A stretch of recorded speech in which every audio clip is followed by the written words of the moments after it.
News 24 తెలుగుకి స్వాగతం. నా పేరు రవలి. వార్తల్లోని ముఖ్యాంశాలు ఇప్పుడు చూద్దాం.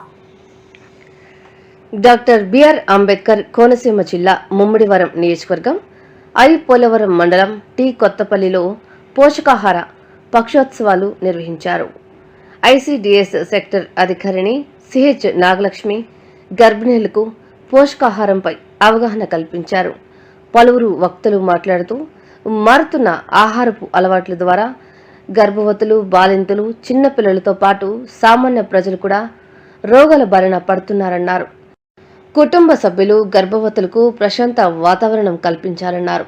ఈ పోషకాహార పక్షోత్సవాల్లో భాగంగా స్థానిక దాతలు నడింపల్లి సత్యనారాయణరాజు, భూపతిరాజు, అనిల్ వర్మల ఆర్థిక సహాయంతో 15 మంది గర్భిణీలకు చీర సారెలతో ఘనంగా సీమంతాలు నిర్వహించారు.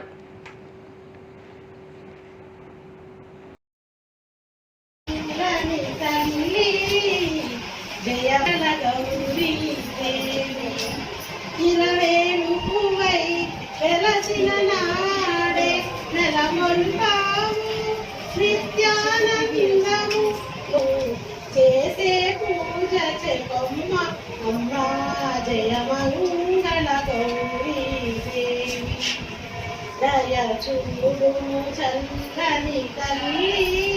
ద్రవ రూపంలో ఉన్న పదార్థాలని వాడికి అంటే అప్పటి వరకు బ్రష్ మిల్క్ తాగే బలం పెట్టేస్తే అన్బ్రష్ అయింది కదా, ఏమవుతుంది తినలేరు వాళ్ళు, గొంతు దిగదు. కాబట్టి ద్రవ పదార్థాల్లో ఉండే పళ్ళ రసాలు కానీ ఇలాంటివన్నీ ఇస్తూ, తర్వాత మీరు కూరగాయలు బంగాళదుంప, క్యారెట్ ఇలాంటివన్నీ కూడా ఉడకబెట్టి గుజ్జుగా చేసి ఒక అరటిపండు జ్యూసు, ఒక యాపిల్ జ్యూసు ఇలాంటివన్నీ కూడా బిడ్డకు పెడుతూ ఉన్నారంటే వాడు మీరు సకాలంలో అందజేసిన ఆహార పదార్థం ఏదైతే వాడికి ఇష్టపట్టిందో వాడు తిండిలో పడతాడు.